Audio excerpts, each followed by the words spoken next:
as well as abroad. Before he decided to open a place of his own with his wife, May, his fascination and interest in Filipino culture has led him to set up Toyo Eatery. And those who dine in their restaurant will surely be delighted at the gustatory adventure of savoring the countless flavors found across the thousands of islands in our archipelago. So for Jordy and the Toyo team, learning about Filipino food and expressing their own understanding of it through our cuisine is a constant and never-ending process, which always leads to new and often pleasantly surprising discoveries. So, Brad's family and friends, let us all welcome Mr. Jordy Navarra. Hello. Jordy. Hi, good morning everyone. Hello. Good morning. Hi. So, actually si Papa nandito sa likod ko ngayon. Makikita niyo.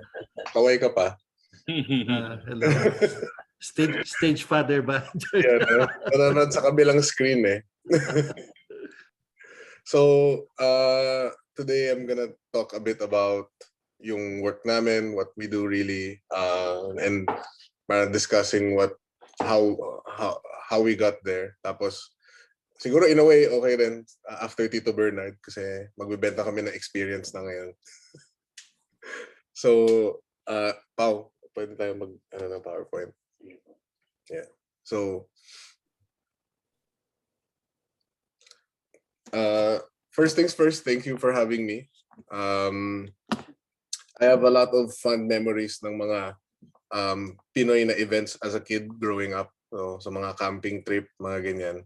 And nung in-invite ako gawin to, for me, in a way, gusto ko makapag-share naman ng something since ever since bata ako, pati ako nag-attend lang. So, bigyan ako a bit ng intro. Yan.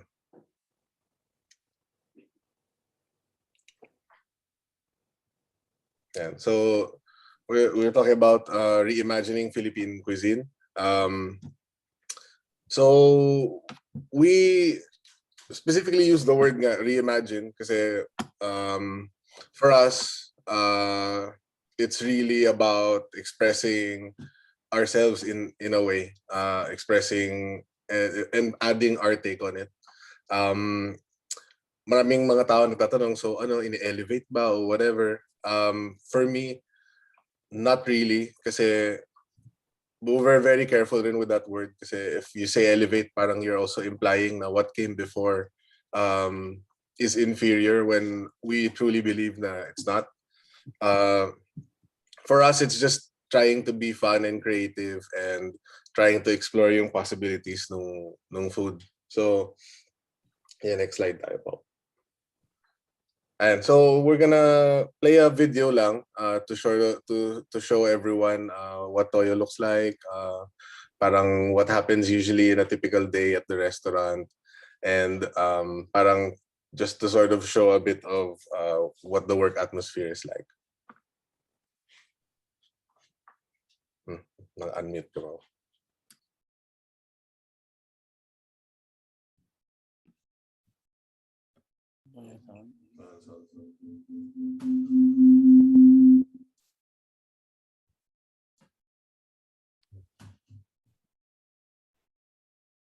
Wala pa rin.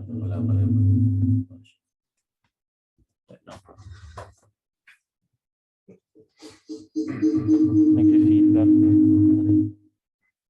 Saan nag-feedback?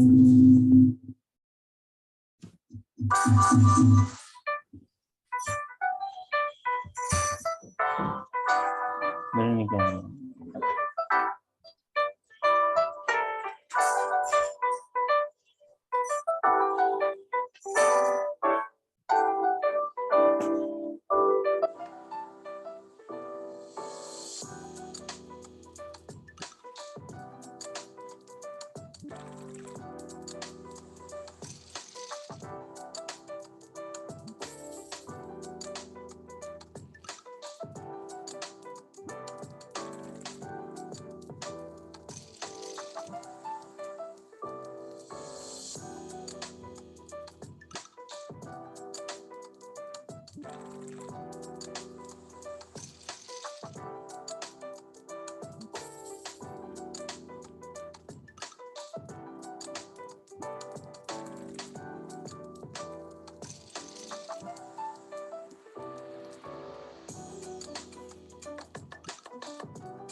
So yung last na parang dish na piniplate dun sa video, this is yung dish namin called Bahay Kubo. So for us and for me, in the beginning when we were trying to find siguro our voice or trying to find how we could best express yung idea namin, si Bahay Kubo yung nag-hit talaga nung goal in that sense kasi we felt na we could take an idea like the song, diba, the folk song na everyone knows, and translate that into something you could eat. So parang in a sense, it's something that we could all connect to, pero in a way still have fun and parang be creative with the idea. So the is all of the vegetables in the song. So pag kinakanta, when we sing, there's 18 vegetables, and sing about a house with a garden. So we made this dish that represents the garden dun sa house. So if the photo right now on the left is components of all of the vegetables. Tapos yung parang the thing that looks like soil is eggplant and peanuts, which is part of the song. Then you can see mga sitaw, the bataw, singkamas, and then the finished dishes. So for us, it was the beginning of the idea na we wanted to explore. Tapos for us, it was like about taking these things, parang things that a lot of Filipinos could connect to and try and come up with a creative or different way to serve. So we're going through a few more of the food that we make. Ito si Bahay Kubo pa rin yan. This is the first part. Then this is us, how we finish it at the restaurant. A few other things here, like on the left, ano siya, nilupak. So ito sa amin, it's cassava tsaka kamote that we put on top of a chip of cassava. In the middle is kinilaw using baloko or pencil clam. Tas sa kanan, it's sort of like a rice dish na binalot with mustasa, tas may konting pako. So for us, it's like taking these ingredients that are commonly used and also finding fun and creative ways to present. The one on the right is tabon-tabon, specifically something introduced sa akin ni Papa from Butuan. Also yung kabayawa or biyasong for others. Yung ginagamit na lime in this kinilaw on the left. Tapos I think yung kinilaw na to is the one we make with blood clam. So tsaka konting gamit galing Ilocos. So it's like sometimes it's taking these everyday ingredients from different parts of the Philippines and putting it together. Meron pa ba? Yan. So, and ito naman is sort of like a ginger flan na may chicken balls tsaka sayote. So in a way parang tinola rin, pero siguro in a fun way. So yung chicken ball iniihaw, yung sayote parang sinisteam, and then pinasama namin together. Yung green na parang fluid dyan is an oil made from malunggay. Ito naman is the base of mustasa. Then we add mga fried pork, which tsaka konting buro that we make in-house. So for us also, it's like staying true to the traditions and parang making our own condiments, making things na sometimes it's taken for granted. So in a way, yung name namin na Toyo, which is literally ibig sabihin si soy sauce, we like the idea na it's something na everyday and commonly used. Pero if you look at the process of how it's made, it's also something very complex using minimal ingredients. So parang for me, it's always that being raw, keeping it natural, keeping it simple. Merong tanong dito, if we considered franchising Toyo. Hindi pa namin naisip kasi actually like pag nagtatrabaho kami everyday, parang napapagod kami sa isang restaurant. So masaya naman kami sa isa. Sige. Ito naman, another example ng mga ginagawa namin in-house. On the right, it's our take on tortang talong. So meron kaming rice chip sa ilalim with yung actual eggplant and egg. Tapos yung sa lower right na red, it's banana ketchup that we make. Tapos on the left is yung peels ng banana that we make into suka. So we make it into vinegar, and that's the vinegar we use for the banana ketchup and for other things. So for us, it's like parang taking these simple things and taking one thing, plus trying to explore what else we can do with it. So naturally, yung mga, when we talk about parang what inspires our dishes and what inspires our food, it's a lot of what we have around us and parang learning and discovering what we have all over the Philippines. So I have another video. I'll share a bit. We'll share yung mga travels namin, mga things we discovered, and to show sort of parang what we see when we travel and how that inspires our work.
So, yun yung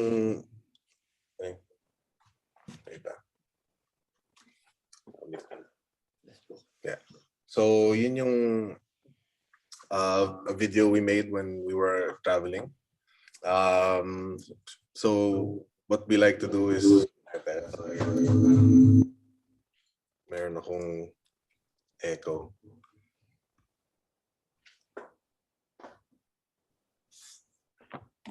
Yan. Hello? Yan. So, yung... Sorry. Nakamute ka rin. Okay.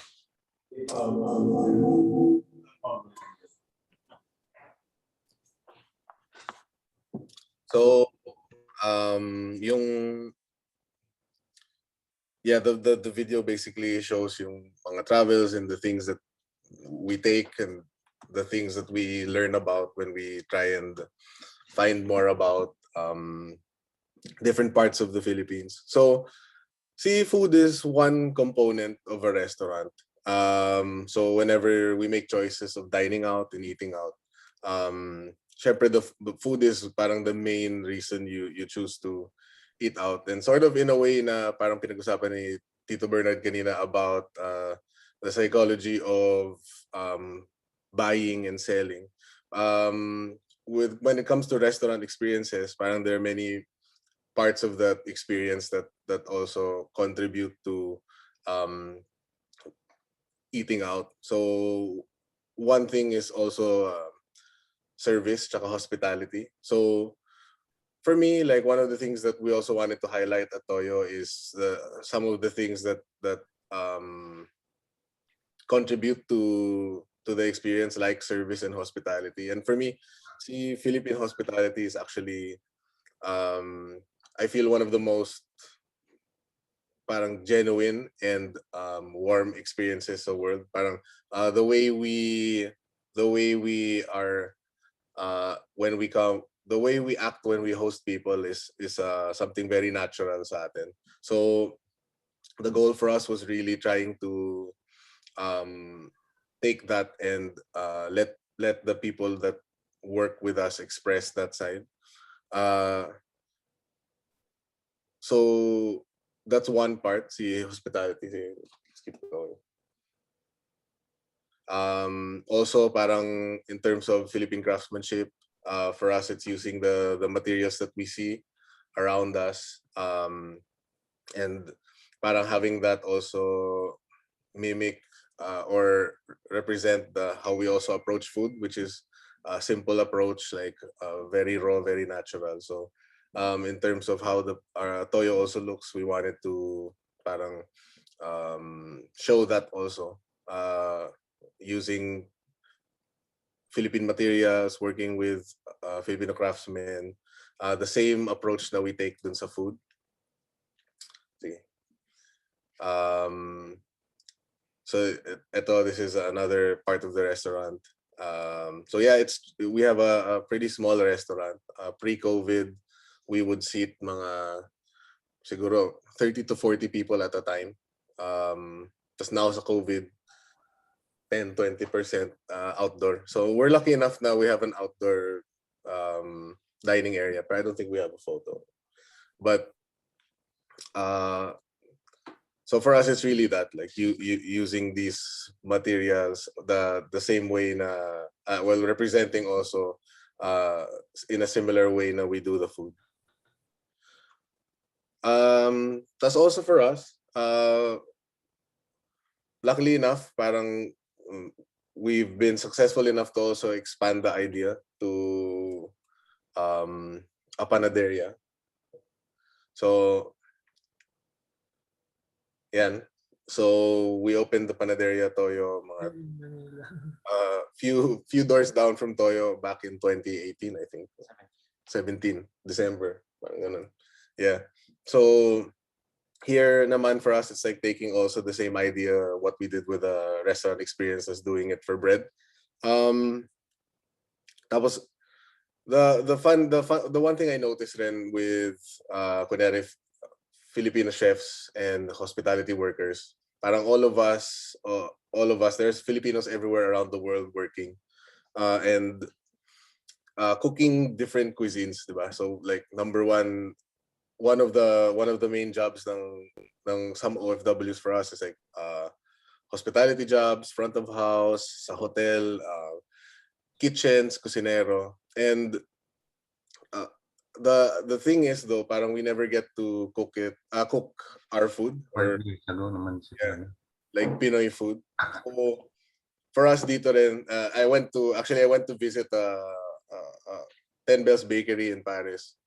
And funny enough, the first time I went there, they introduced me to two Filipino bakers making French bread.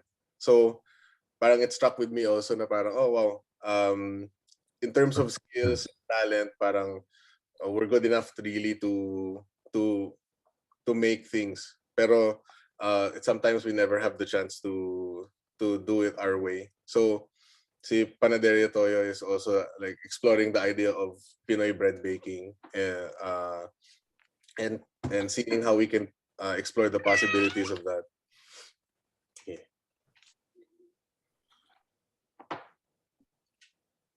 Na-mute mo nun. So Oh. talking about rin like eto, this is our take on Bicho Bicho. So the top left is Sababicho. So inside we have uh parang banana jam that we put inside the Bicho Bicho before we fry. And then the lower right is more of the traditional shape of Bicho Bicho, pero we put it sugar glaze tsaka preserved santol. So pag in season yung santol, we buy a lot and then we preserve and add on top. So it's like that, parang trying to play around with these ideas, connecting ingredients that we have with some things we eat also today, like the modern day, and then trying to make that and explore those ideas. Basically, yung whole point namin is trying to find our identity and expressing who we are, where we're from through food and hospitality. And again, like what I was mentioning, parang the goal for us really was to make ourselves, to help other people understand the what we have and how we do things here in the Philippines. Pero also for me, also like as a Filipino chef, it's trying to learn more about where our food comes from, what we can do about it. I think Tito Oliver was mentioning and asking me parang how I felt about why we're successful in a highly competitive industry. Tapos siguro yung main thing ko lang is what I think what makes us really relevant is we really focus on making an environment for the people that work with us, giving them like a platform to express themselves in line with this idea, yung who are we ba and how do we explore that through food and hospitality. So parang it's more of a conceptual thing when we're connecting with what we have, learning more about ourselves in order to push forward and innovate. Tapos hopefully with that said, parang in the future we can approach we can be more of a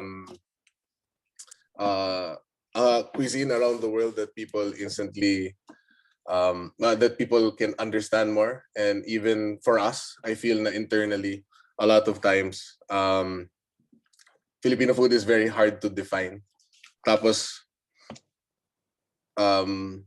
si Toyo is sort of a response to saying na you don't really have to be specific in defining what Filipino food is, pero we can explore what we have and express it in that way. So that's all I have today. Thanks very much for listening in.